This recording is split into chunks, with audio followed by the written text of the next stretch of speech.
नमस्कार मित्रांनो, मी गोपाळ कुलकर्णी माध्यम वृत्तमध्ये आपलं मनापासून स्वागत करतो। लता मंगेशकर यांचे नुकतेच निधन झाले आहे। माध्यम वृत्तच्या वतीने आम्ही त्यांना भावपूर्ण श्रद्धांजली अर्पण करीत आहोत।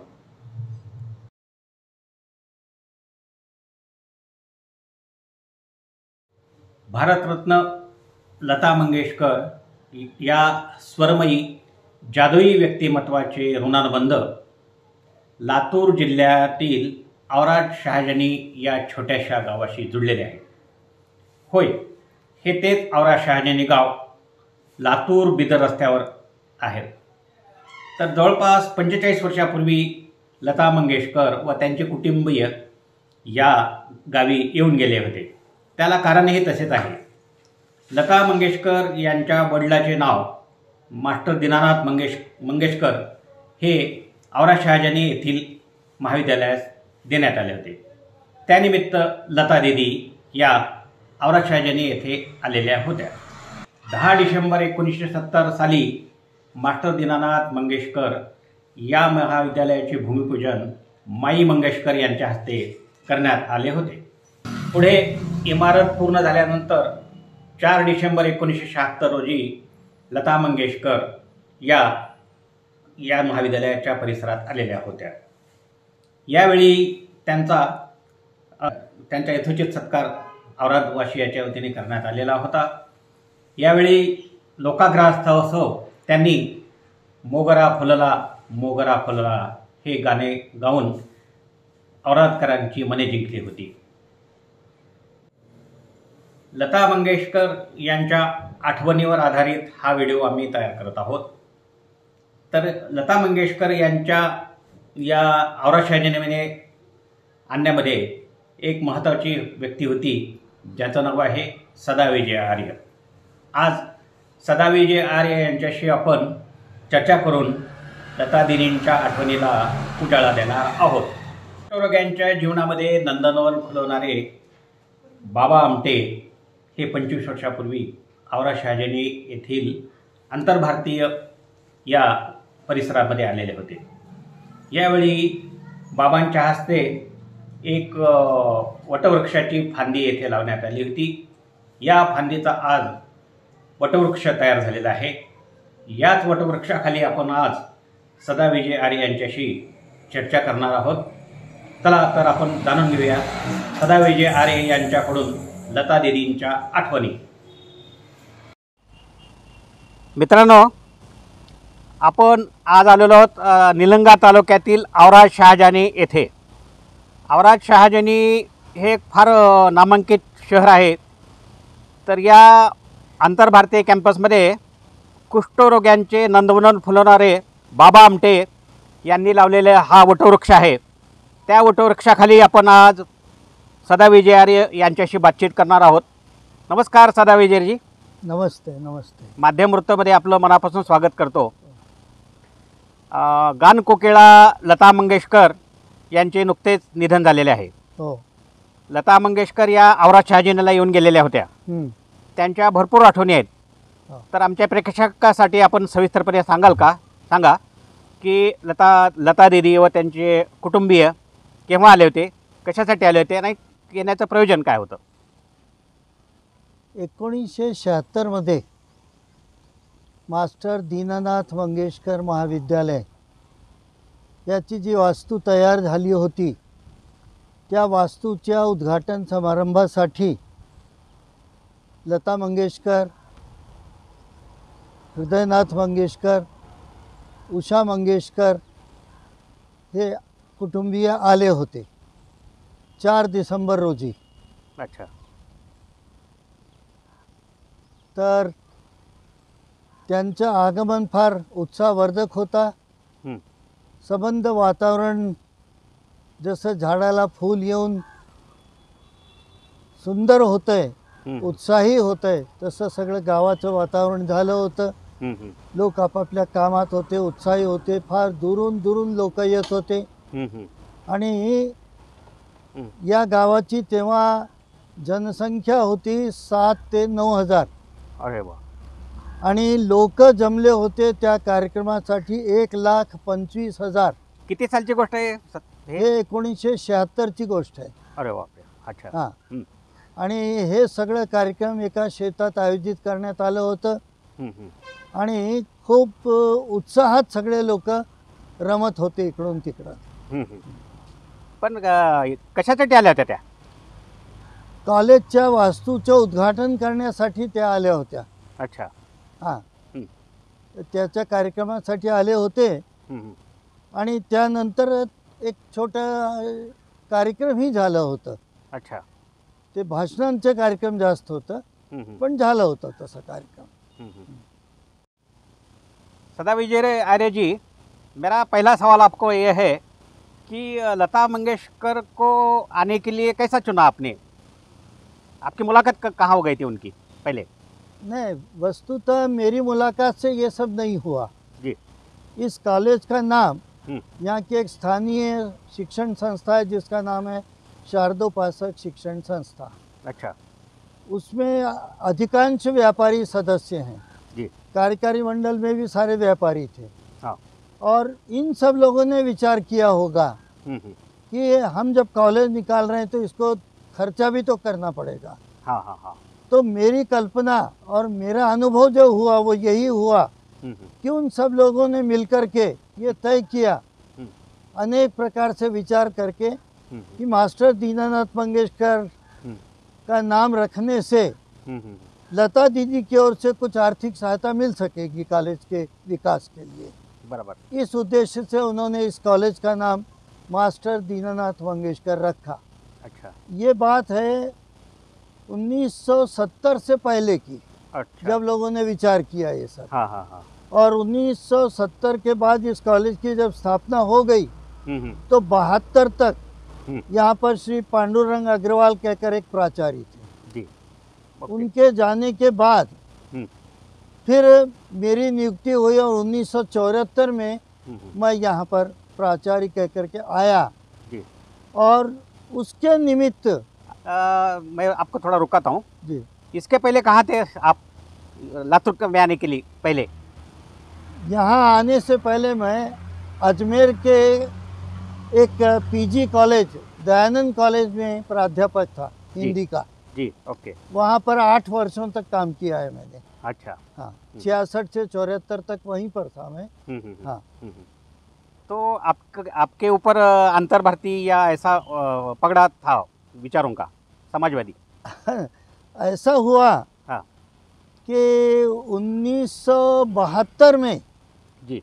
हमने हिंदी दिवस मनाने के लिए यदुनाथ जी का नाम चुना. जी. थत्ते. यदुनाथ जी थत्ते का. जी.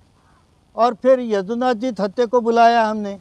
न वो हमसे परिचित थे न हम उनसे परिचित थे. उनका आना हुआ और एक बहुत अच्छा कार्यक्रम जो है अजमेर के अंदर हिंदी दिवस का संपन्न हुआ. तो यदुनाथ जी ने जब हम ऐसी बातचीत में बैठे थे तो ये कहा कि आप हिंदी के प्राध्यापक हैं, हमारी एक हिंदी की मासिक पत्रिका है अंतर भारती नाम से, जी. आप उसे संपादित करके यहीं से क्यों नहीं प्रकाशित करते? वाह वाह. तो हमने कहा कि आप कहें और हम न कहें ऐसा तो हो ही नहीं सकता. बराबर. तो आप कहिए हम करेंगे. जी. तो 1972 से उस पत्रिका का काम मेरे पास आया. अच्छा. और वो आज तक मैं बिना किसी बाधा के उस पत्रिका का काम बिल्कुल ठीक ढंग से चला रहा हूँ. संपादकीय जवाबदारी आपके ऊपर है पूरी?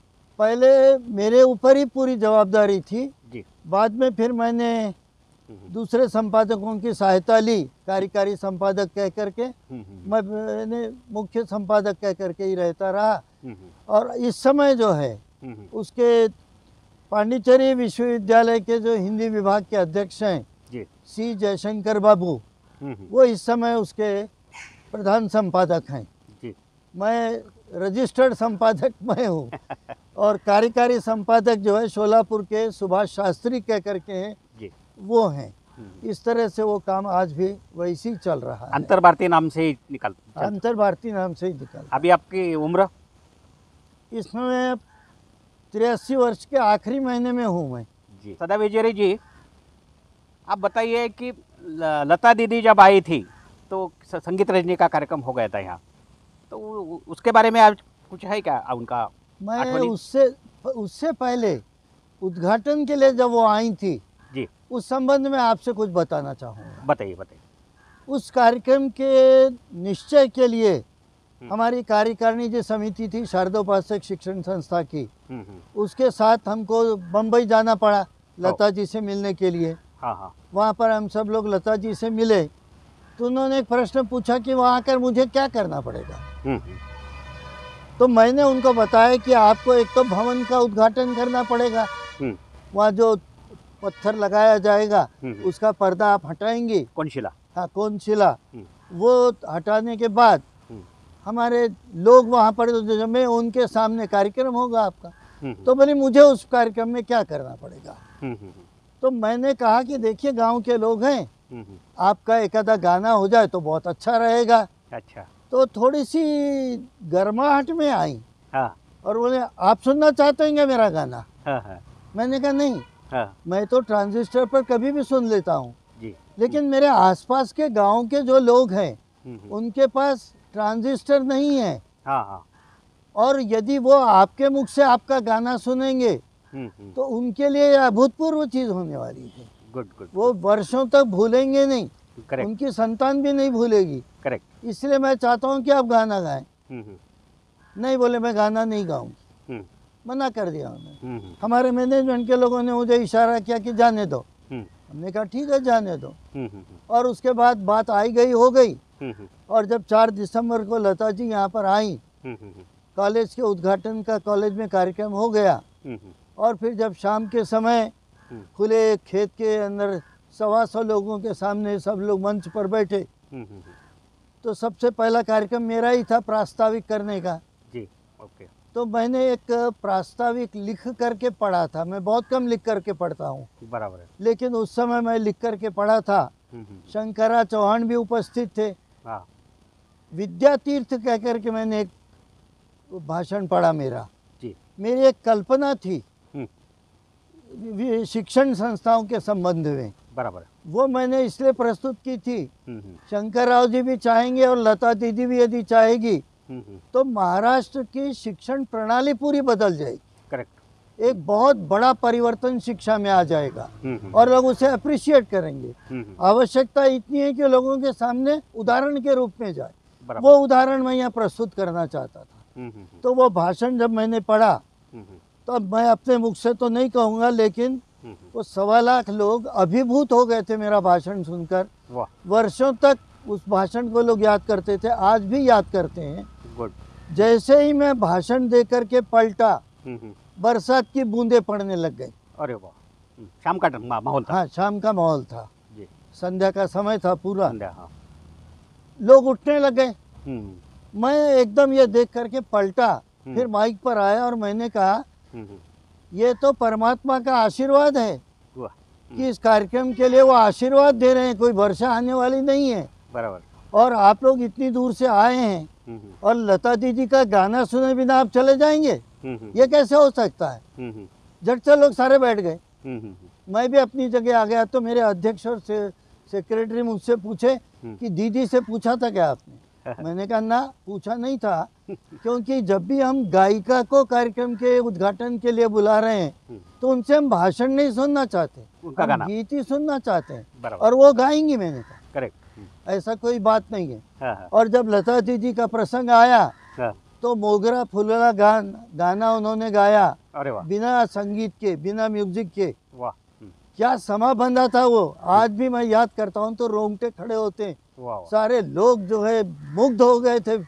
इस तरह से वो कार्यक्रम संपन्न हुआ था। अच्छा, मोगरा फुलला ये गाना उन्होंने गाया पहला ही। हाँ जी। एक ही गाया क्या और चालू हो गया? एक ही गाना। हाँ, एक ही गाना। और वो बरसात में पूरा लोग बैठ के, बरसात तो बंद ही हो गई, थोड़ी थोड़ी बूंद आ रही थी पहले जब मैंने कहा, मैं जैसे बैठा उसके साथ बारिश भी बैठ गई। नहीं आई वो। अच्छा। हाँ जी। अच्छा, लेकिन पहले तो लातूर तो अभी बहुत सुधर गया है। लातूर से निलंगा, निलंगा से औराद, ये काफ़ी दूर है। बोले तो मराठी में उसको बोलते हैं आडवळणीचं गाव। बिल्कुल। तो ऐसे में लता दीदी कैसे आपको ये हो गई कि बाबा आने का, उन्होंने कैसा मन बनाया यहाँ? नहीं, चूँकि उनके पिताजी के नाम पर ग्रामीण क्षेत्र में हाँ एक आर्ट्स और कॉमर्स का कॉलेज खोला गया था, जी जी, ये अपने आप में बहुत बड़ी बात थी। हाँ हाँ हाँ हाँ, क्योंकि तब तक तालुका प्लेस पर मराठवाड़े में कॉलेज खुल गए थे, अच्छा लेकिन अभी ग्रामीण भाग में नहीं खुले थे। जी तो उसमें अग्रगण्य जो है मास्टर दीनानाथ मंगेशकर कॉलेज ही था, जी, और अच्छा जानी का। वाह, इसलिए और उन्होंने भी तो ये सोचा ही होगा हम्म, कि शिक्षा के क्षेत्र में मास्टर दीनानाथ मंगेशकर की स्मृति तैयार हो रही है, हाँ तो हाँ, क्यों छोड़ा जाए। करेक्ट, इसलिए उन्होंने स्वीकृति दी थी नाम रखने की, वाह वाह, उनसे स्वीकृति लेकर नाम रखा गया था। अच्छा। हाँ, तो और क्या क्या उनका मुकाम हो गया था यहाँ, क्या कैसे गाने के बाद क्या हो गया बाद में? नहीं, वो हैदराबाद से आई थी, हैदराबाद हैदराबाद। तक हवाई जहाज से आए थे, जी, वहाँ से वो कार से यहाँ पर आई थी बाय रोड, बाय रोड। जी तो सुबह के समय वो आ गई थी यहाँ पर, जी, और शाम का कार्यक्रम करके वो लोग रात में ही यहाँ से निकल गए, जी, रुके नहीं। खाना वगैरह खाया था उन्होंने? हाँ, भोजन इत्यादि सब किया था। जी जी, और एक प्रसंग है उस समय हाँ का। बोलो बोलो।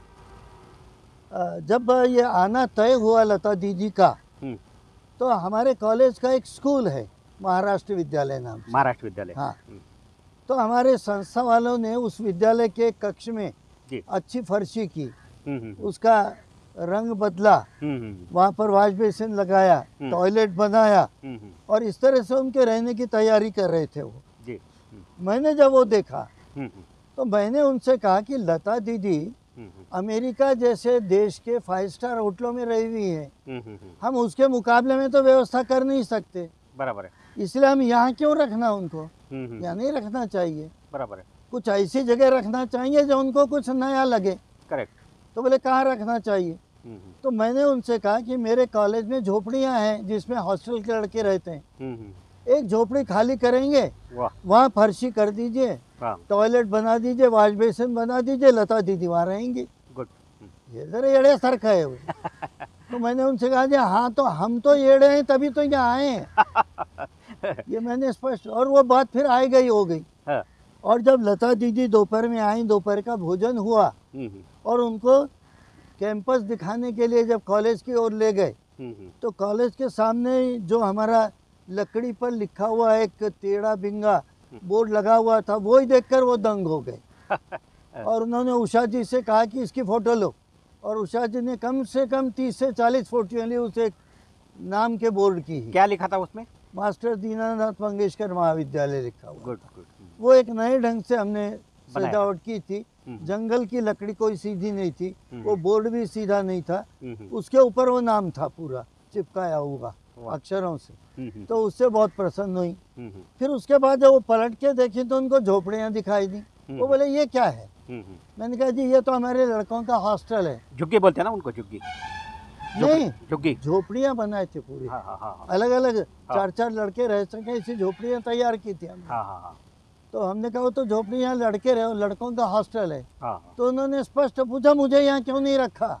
अरे वाह, ये पूछते ही मैंने हमारी संस्था चालकों की और हाथ किया कि बोले इनसे पूछिए मैं क्या बोलूँ उसका उत्तर। मैंने तो आपको वही बताया था उनको।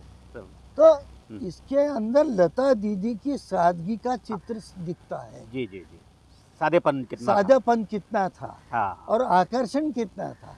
और आप जब गांव में आए हैं तो यहाँ आप होटल नहीं देखेंगे 5 स्टार की। बाबा आमटे भी जब यहाँ आए थे झोपड़ी में ही रह करके गए। अरे वाह, हाँ, तो लता दीदी ने भी वही फरमाइश की थी, लेकिन वो हो नहीं सका था। हाँ। मित्रों, अपन जब बात कर रहे सदा विजय आर्य से, जिस पेड़ के नीचे, वटवृक्ष के नीचे, उसके पीछे ही एक झोपड़ी बनाई थी, वो वहाँ बाबा आए थे। तो बाबा के बारे में आपका क्या है, आठवनी क्या है? बाबा के बारे में मेरी स्मृति में ये है कि मैंने हमारे सब साथी कार्यकर्ताओं से कहा था कि देखो बाबा बैठ नहीं सकते, इसलिए मैं उनसे ये कभी नहीं कहूँगा कि बाबा आप और अच्छा जानी आइए, उनको कष्ट होगा यात्रा में। इसलिए हमने उनको कभी नहीं बुलाया। मैंने कभी झूठ से भी उनसे नहीं कहा कि आप हमारे पास आइए। करेक्ट। लेकिन एक बार ऐसा हुआ कि जब आनंद उनके मित्र मेलावे में मैं वहाँ गया हुआ था जी। तो बाबा ने कहा कि सदा विजय मैं तो औरत शाहजहानी आना चाहता हूँ। अरे वाह, मैं तो फूले नहीं समाया। हाथ जोड़ के मैंने कहा बाबा ये तो हमारा अहोभाग्य है। करेक्ट। फिर उन्होंने ही तारीख तय की और वो फिर अपनी जो उनकी गाड़ी है जिसमें 100 करोड़ आ सकते हैं, एम्बुलेंस, उसमें वो यहाँ पर आए, साथ में अपनी बहू को लेकर के आए, भारती को, और यहाँ फिर हमारी झोपड़ी में रहे, 3 दिन यहाँ पर रहे, सारा कैंपस देखा, कार्यक्रम देखा। हमारा डीएड कॉलेज चल रहा था, लड़कियों के कार्यक्रम देखे, हमारा मास्टर दीनानाथ मंगेशकर कॉलेज देखा, सारा परिसर देख करके कहा कि बोले सदा विजय मेरे हाथ से कोई झाड़ लगवा लो, अच्छा आएगा। मैं सोचने ही लगा तो बोले कि ऐसा करो, नजदीक कोई बड़का झाड़ होगा उसकी एक फांदी ले आओ, मैं वो लगा दूंगा। और उन्होंने जो फांदी लगाई ये वो वटवृक्ष है जो इतना बड़ा बना, और ये डीएड कॉलेज के लिए सभागृह का भी काम करता रहा है। अरे वाह। यहाँ कई क्लासें भी चली हैं। हाँ हाँ। अभी कितना साल हो गए ये वटवृक्ष को? इस वटवृक्ष को देखिए 20-25 वर्ष हो गए। अरे वाह।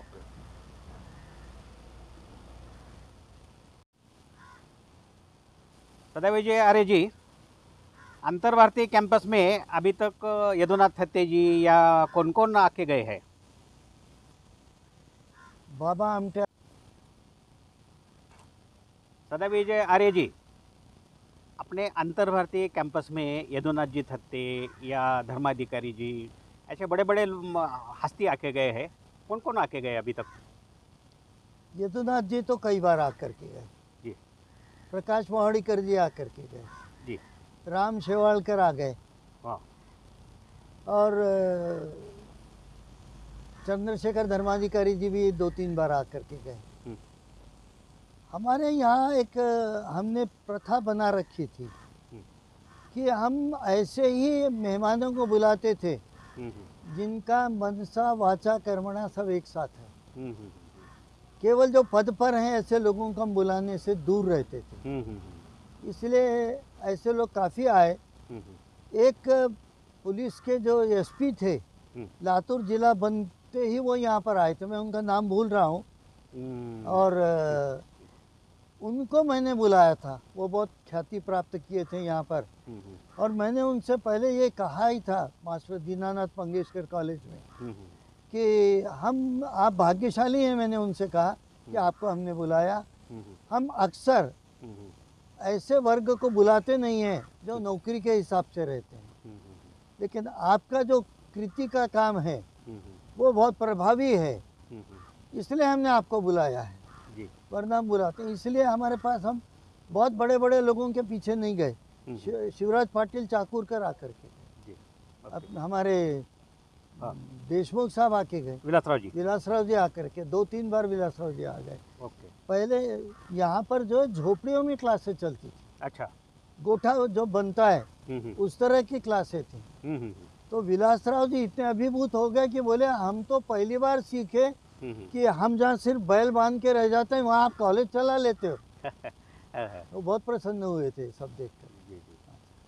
तो उस टाइम में ऐसा औरत शाहजनी के जैसे आड़मार्ग जो गांव है, वो ऐसा कॉलेज चलाना, डीएड चलाना बहुत मुश्किल का काम था, कठिन बात थी। तो कैसे चलाते थे आप? नहीं, लेकिन ये ज़रूरी था जी, यहाँ के लोगों की ये ज़रूरत थी। हाँ। ये बच्चे कहाँ जाएंगे, इतने पैसे नहीं थे बाहर जाके हॉस्टल में रहें, रूम लेकर के रहें, खाएं, और लड़कियों को तो माँ बाप भेजने का प्रश्न ही नहीं था।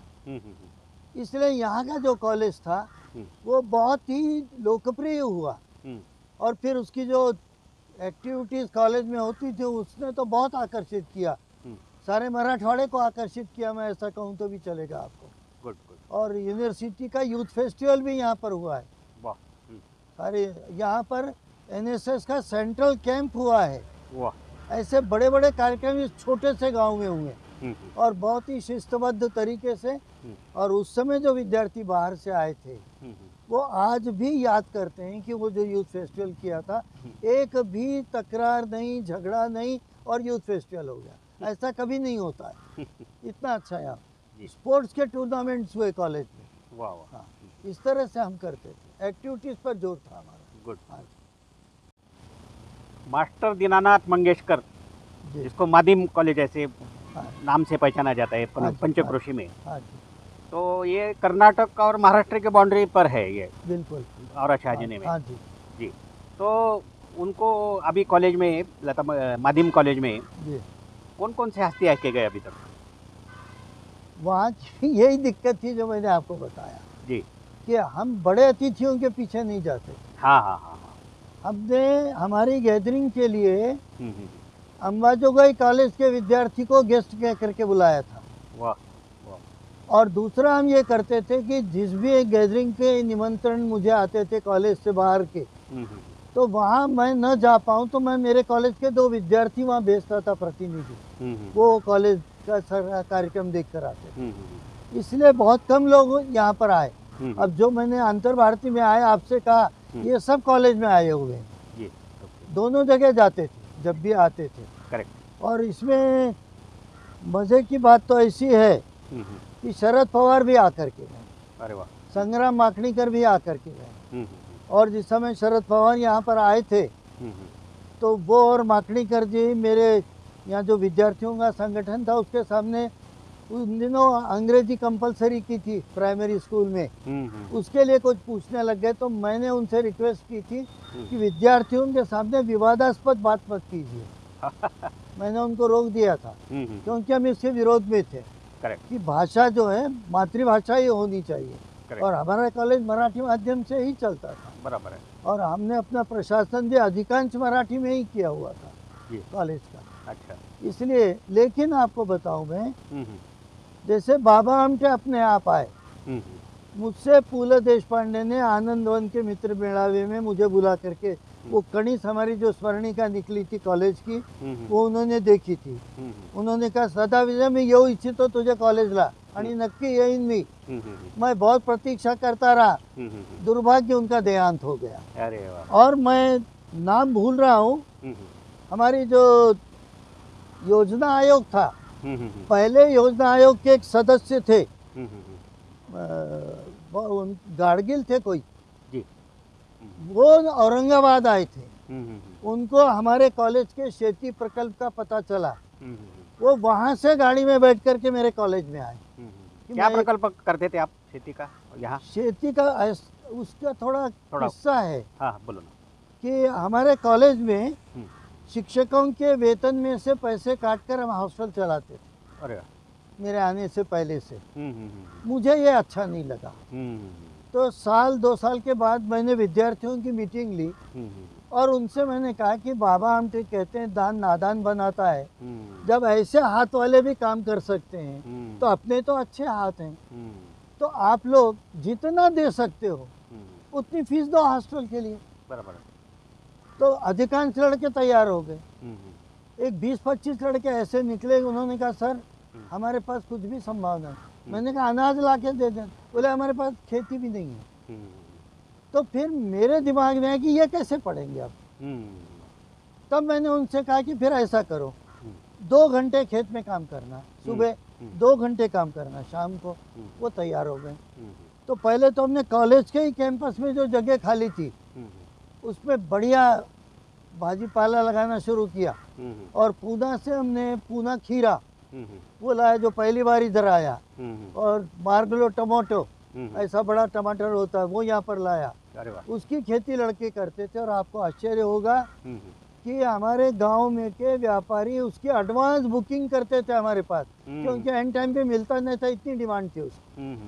हमारे बच्चों ने गन्ने का खेत किया, 45 टन 1 एकड़ में गन्ना निकाला। क्या बात है। इस तरह से वो खेती करते थे। और अब कभी खेती के लड़के वैसे श्रम करते इसलिए बीमार नहीं होते। वो कमवा और शिका ऐसा बोलते थे उसको। कमवा शिका यूनिवर्सिटी बोलती है। हमारा कहना है कमवा और शिका, कमाने की आदत नहीं है, श्रमातून शिक्षण, हमने उसका नाम ये दिया था। वाह। श्रमातून शिक्षण। वाह। क्योंकि विद्यार्थी के दिमाग में व्यापार नहीं डालना है हमें, इसलिए हम श्रमातून शिक्षण, ये धंधा हो गया, वो नहीं करना था। तो हमारे लड़के जो है वो सब करते थे। बाद में खेत लेकर हमने करने लग गए। इसी पर आधारित शिक्षण का प्रयोग विद्यातीर्थ है, जो मैंने लता मंगेशकर के सामने भाषण में कहा था। और वो बड़ा लंबा चौड़ा, इसलिए आज आपको नहीं बताया। उसमें सर लता दीदी जब यहाँ आई थी माध्यम के उद्घाटन के लिए, तो उस टाइम में प्रास्ताविक में आपने जो भाषण किया था बहुत पॉपुलर हो गया था, तो उसका कुछ सार या कुछ भाषण की संक्षिप्त आपको याद है क्या कुछ? हाँ जी, उसका सार ऐसा है कि मैंने शासन से कहा था कि मुझे 7 वर्ष के 21 लाख रुपए अनुदान के एडवांस कर दो आप, और उसके बाद कॉलेज का अनुदान बंद कर दो।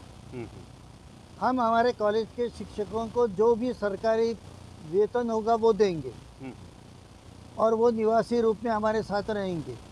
हमारे कॉलेज के सारे विद्यार्थी भी यहाँ निवासी कह करके रहेंगे। और यहाँ हमारे गांव के पड़ोस में एक गांव है तगरखेड़ा, वहाँ 150 एकड़ ज़मीन है, वो ये हमको कुछ वर्षों के लिए लीज दे दीजिए। हमारे लड़के वहीं काम करेंगे, हमारे शिक्षक उसकी देखरेख करेंगे, उनकी पत्नियां हॉस्टल चलाएंगी, और इस तरह से अपना एक ड्रेस पहन करके विद्यार्थी हमारे पास 11वीं में आएगा और ग्रेजुएट होकर के बाहर जाएगा। उसको एक भी पैसा घर से नहीं लेना होगा, ऐसी वो योजना थी। और वो हम चाहते थे कि वो यहाँ पर वो 150 एकड़ ज़मीन हमको मिलती तो 300 लड़के हम निःशुल्क करके यहाँ पर रख लेते। अब हम 30 लड़कों तक रख सके, लेकिन बहुत बड़ा काम हो सकता था। तो वो कार्यक्रम में भूतपूर्व मुख्यमंत्री शंकरराव शंकरराव जी चौहान भी थे, हाँ जी थे। तो उन्होंने आगे चल के कुछ किया क्या उसमें? नहीं नहीं, कुछ उस संबंध में नहीं किया उन्होंने। ये इतना ही लाभ हुआ कि जब हमारे कॉलेज का पानी कम हो गया पीने का, हाँ। तो हमने उनको एक पत्र दिया। पत्र मैं लेकर गया था, वो नहीं थे, पीए से कहा भाई पढ़वा दो उनको। 8वें दिन इंजीनियर आ गया कि बोर कहाँ पर करना है। इतनी बड़ी सहायता उन्होंने की ताकि मेरे बच्चों को पीने का बहुत अच्छा पानी मिला। तो सर, माध्यम कॉलेज चालू हो गया, लता दीदी आके गई, हृदयनाथ मंगेशकर आके गए, उनके कुटुंबी आके गए, उद्घाटन तो हो गया, अच्छा तरह से चल रहा था कॉलेज, अभी भी चल रहा है। तो उन मंगेशकर कुटुंबीय का अभी तक उनके बारे में, कॉलेज के बारे में, आपके बारे में अटैचमेंट है क्या कुछ? ऐसा है, देखिए जो हमारा उद्घाटन का कार्यक्रम हुआ उस समय लता दीदी ने घोषणा की कि वो 5 कार्यक्रम उनके गाने के कॉलेज की सहायता से दे रही हैं। अरे वाह, ये उन्होंने, लता दीदी जो है पैसे किसी को नहीं दी हैं आज तक जी, कार्यक्रम ही देती हैं। तो उन्होंने 5 कार्यक्रम हमारे को सौंपे। वाह। उसमें से एक कार्यक्रम 28 फरवरी 81 को हमारे पास हुआ। कहाँ हुआ? यहीं पर औरत शाहजहानी में हुआ जी, जिसमें 65,000 लोग कम से कम उपस्थित थे टिकट लेकर के। अरे बाप। और बड़ा शानदार 2-2.5 घंटे का बहुत अच्छा कार्यक्रम हुआ। ऑर्केस्ट्रा जैसा हो गया वो? ऑर्केस्ट्रा के साथ ही आई थी लता दीदी। गुड। पूरा ऑर्केस्ट्रा आया था। लता मंगेशकर भी आए थे, और हृदयनाथ मंगेशकर भी आए थे, उषा मंगेशकर भी आई थी, और आशा भोसले नहीं, एक और गायक हैं देखिए, उनके बेटे भी आए थे। अच्छा, मैं नाम भूल रहा हूँ। नहीं कोई बात नहीं। हाँ, ऐसे सारे लोग आए थे, बहुत बढ़िया कार्यक्रम हुआ जी। हाँ जी। और 5 कार्यक्रम बोले थे, उसमें से दूसरे कहाँ हो गए, क्या हो नहीं हो गए? अब उसकी बात ऐसी है, जरा रंजक है बात। रंजक नहीं, दुखद है। अच्छा, बताइए कि कार्यक्रम के लिए लता दीदी स्टेज पर आई, लेकिन स्टेज पर मैं तो उनके साथ ही आया था, हमारी संस्था के कोई लोग नहीं। अच्छा, पॉलिटिक्स। तो वो जरा थोड़े नाराज हुई। फिर हमने बुलाने आदमी भेजा, तो समाचार आया कि 10 मिनट में आएंगे, लेकिन 10 मिनट में भी नहीं आए। दोबारा भेजा तो भी 10 मिनट में नहीं आए। तो तीसरी बार तो लता दीदी ने उस मैसेंजर से कहा कि उनसे जाकर कहिए कि 10 मिनट में यहाँ पर यदि नहीं आए अब तो मैं वापस जा रहा हूँ। अरे वाह। और वो चिढ़ गए। वो 10 मिनट में आ गए, इसे कार्यक्रम हो गया। और कार्यक्रम के बाद जो मैंने अपने कानों से सुना, उन्होंने कहा कि जब ऐसा करते हो तो आगे मैं कार्यक्रम दूंगी, ऐसा लगता है तुमको? अरे वाह। और फिर आगे कोई कार्यक्रम हुए, उनके मन को ठेस लग गई। ठेस, उनके पॉलिटिक्स की जो चल रहा। मेरी रीडिंग यही। करेक्ट, इसलिए दुखद बात बताया। और इसमें एक और कहने की बात है कि शरद पवार जी ने कहा था कि ये 5 कार्यक्रम मुझे दे दो, आपको जो फीस लेना है वो ले लो। तो मेरा भी मेरे मैनेजमेंट से यही कहना था कि आप जो है दे दो, इतना बड़ा आयोजन शायद आप नहीं कर पाएंगे और आपको सहायता के लिए नकदी मिल जाएगा बिना कुछ खर्च किए। हाँ बराबर है। लेकिन उनकी सोच अलग थी मुझसे, उन्होंने मना कर दिया। फिर हमारे लोगों ने ये भी सोचा था कि कार्यक्रम हैदराबाद में किया जाए। मैंने कहा नहीं, कार्यक्रम यदि हम कर रहे हैं तो हम गांव में ही करेंगे, गांव के लोगों के लिए ही करेंगे, शहर के लोगों के लिए नहीं। ये मेरा आग्रह रहा है। वो माना उन्होंने उस आग्रह। तो मंगेशकर कुटुंबी के नाम से कॉलेज हो गया जी औरत में। जी। तो मराठवाड़े में या महाराष्ट्र में दूसरी जगह शायद मेरे तजुर्बे के बारे में ऐसा लग रहा है कि अगर उसमें कुछ गलत है तो आप क्लियर कर सकते हैं। हाँ ये मराठवाड़े में लातूर डिस्ट्रिक्ट औरत में ही पहले हो गए ना? बिल्कुल। उसके बाद नहीं कहा कहीं भी उनके कार्यक्रम भी नहीं हुआ उसके बाद। कार्यक्रम नहीं, उनके नाम से कुछ नहीं, नाम से भी कोई शिक्षण कार्यक्रम नहीं हुआ। हाँ जी। तो उनके नाम से एक ही कॉलेज ऐसा मराठवाड़े में है? एक ही कॉलेज। और एक चीज़ हमने की, ये बताइए। हमारे कॉलेज में कला का कोई विषय नहीं था। हाँ। और कलाकार की स्मृति में हमारा कॉलेज था। अब वो कला फैकल्टी कहते हैं कि उसमें कला नहीं होती, दूसरी कलाएं होती हैं सारी। और दूसरा वाणिज्य था, वाणिज्य से हम उतने खुश नहीं थे। बराबर। तो मैंने देखा कि सिलेबस में एक ऐसी चॉइस थी कि 12वीं में जो 4 ऑप्शनल लेने पड़ते हैं, उसमें आप यदि संगीत के 4 ऑप्शनल लेंगे तो बस है, तो और कोई विषय लेने की ज़रूरत नहीं है। और ड्राइंग के 4 आप ले लेंगे तो भी आपको दूसरा लेने की ज़रूरत नहीं। तो मैंने कहा इसमें तो बहुत अच्छा है कि विद्यार्थी तैयार हो जाएगा, 4 पेपर एक ही सब्जेक्ट के जब पढ़ेगा। तो मैंने 2 टीचर अपॉइंट किए और मंजूरी के लिए पत्र भेजा। डिप्टी डायरेक्टर गोप्टे थे उनके पास। तो उन्होंने सब पढ़ के बोला सर आपने किया तो है कि हमको डाउट है, हम ऊपर भेजेंगे, उन्होंने मंजूरी दे दी तो हम दे देंगे, नहीं तो नहीं देंगे। लेकिन वो मंजूरी मिली और महाराष्ट्र में मास्टर दीनानाथ मंगेशकर कॉलेज पहला वो कॉलेज था जिसने 11वीं 12वीं में ऑप्शनल की जगह पर संगीत और ड्राइंग चलाया। उसका देख करके बाद में फिर उसका प्रचार। ये मात्र फायदा दीनानाथ जी की ही कृपा से हुआ। अभी इंटरव्यू का लास्ट स्टेज पर अपन जा रहे हैं सर जी। तो लता मंगेशकर की यादें आपको बारे में या उनको श्रद्धांजलि अर्पित करने के बारे में आपका क्या ये है? श्रद्धांजलि कैसे आप दे देंगे? मेरा विचार ऐसा है कि आजकल तो मैं देखता हूँ मोबाइल में, मोबाइल जो है आधे से ज़्यादा श्रद्धांजलि और शुभकामनाओं से भरा रहता है। मेरा ऐसा कहना है कि श्रद्धांजलि श्रद्धा का विषय, और श्रद्धा का विषय मन से जुड़ा हुआ है, उसका संबंध शारीरिक क्रिया से नहीं है। इसलिए श्रद्धांजलि तो मन से दी जाती, मोबाइल से नहीं दी जाती, भाषण देकर नहीं दी जाती, अपने आप को व्यक्त करके नहीं दी जाती। तो श्रद्धांजलि का कार्यक्रम यदि करना है तो मैं भूल रहा हूँ किसने डिक्लेयर किया, शायद दिल्ली ने, मुख्यमंत्री ने डिक्लेयर किया है कि वहाँ पर वो एक संगीत का इंटरनेशनल कॉलेज खोले। ये श्रद्धांजलि, सक्रिय श्रद्धांजलि है और लता मंगेशकर उसमें जीवित रहे। हम तो श्रद्धांजलि करके घर में आ जाएंगे और लता मंगेशकर खत्म हो जाएगी। इसलिए हमने उनके गानों के कार्यक्रम निःशुल्क आयोजित करने चाहिए। लोगों को उनके गाने सुनाना था। जिन लोगों को गाने सुनने नहीं मिलते उन गांव वालों के खेड़ों तक ले जाके वो गाने 7-7 दिन तक उनको सुनाए जाते, वो श्रद्धांजलि होती। लोग उनके कंठे के स्वर को सुन के गदगद होते, यह असली श्रद्धांजलि है। इस तरह की श्रद्धांजलि से, भाषणबाजी से कुछ नहीं होने वाला है। कुछ सक्रिय हमने करना चाहिए, क्रियात्मक करना चाहिए श्रद्धांजलि, वो सच्ची श्रद्धांजलि है। और एक बात मैं इसमें ऐड करना चाहूँगा, उससे कुछ लोग मुझ पर नाराज भी होंगे, लेकिन ये बात, मैं लता जी के प्रति मेरी आदर की भावना में कोई कमतरता नहीं है, पूरा उनका आदर करता हूँ, उनकी वाणी को मैं अलौकिक मानता हूँ। लेकिन मेरा ऐसा कहना है कि लता जी के गानों की जो प्रसिद्धि है उसमें गीतकारों का भी योगदान है, केवल लता जी के गले का ही योगदान नहीं है, जो भाव गीतों में है उनका भी बहुत बड़ा योगदान है।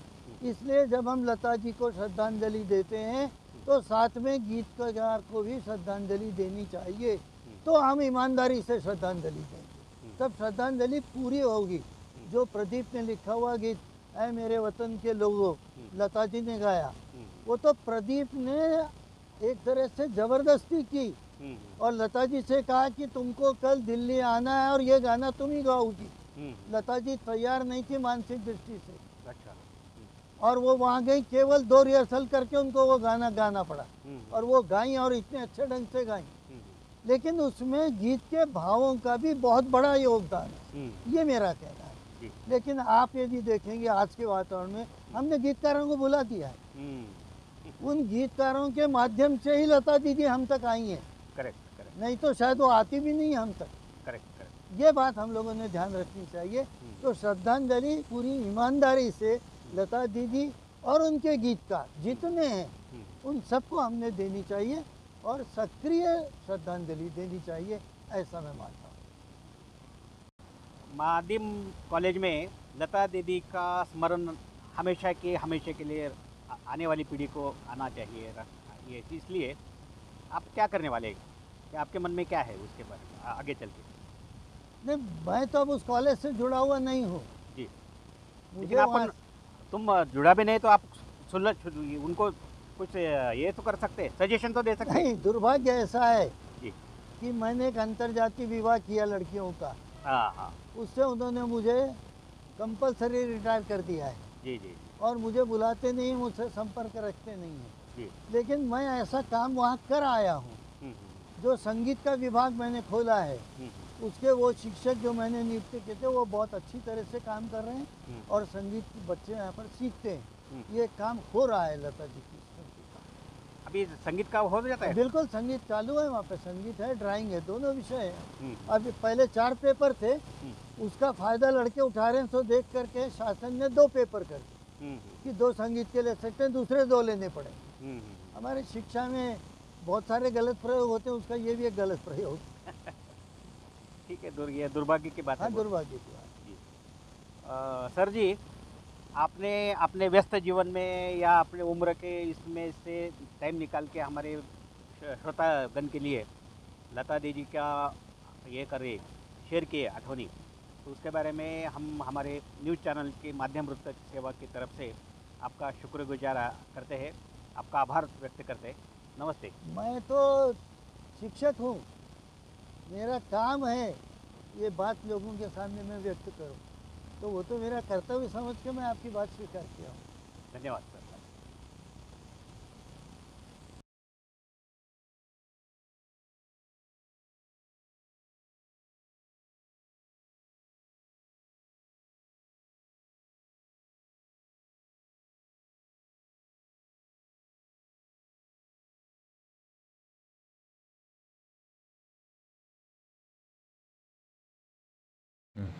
मित्रांनो, हा व्हिडिओ आपल्याला कसा वाटला हे आमच्या कॉमेंट्स बॉक्समध्ये आपण जरूर नोंदवा आपल्या प्रतिक्रियाचे आम्ही स्वागत करीत आहोत। कॅमेरामन राजू रेड्डीसह मी गोपाळ कुलकर्णी, माध्यम वृत्त। आमच्या माध्यम वृत्त या चॅनलला आपण लाईक, शेअर आणि सबस्क्राईब करा। तसेच www.माध्यमवृत्तसेवा.com या वेबसाईटला आपण जरूर भेट द्या। आमच्या फेसबुक पेजला देखील आपण लाईक करा, शेअर करा। धन्यवाद।